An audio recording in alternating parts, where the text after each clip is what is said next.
And then here you see my lathe, which is my the new one, actually the same system, also by HBM.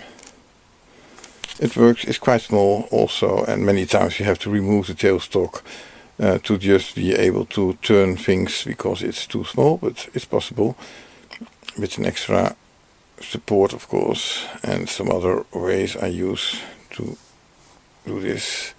Of course, it's also cheap, but it works kind of. And that's also quite limited, of course, in the possibilities. You see here all the tools I have for turning on it. It's just a simple system.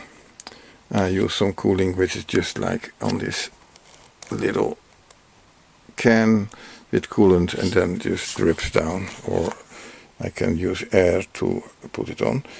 And the rest of the room here is still storage, so I have to clean up every time very well, because otherwise I have leakage in my tires of my handbike, for example, and this I don't want, so you have to be very careful to use it. And also that's why I have this kind of door with plastic, and I hang curtains everywhere to protect everything as much as possible from every free metal that is working around. So this is how I start off with my system.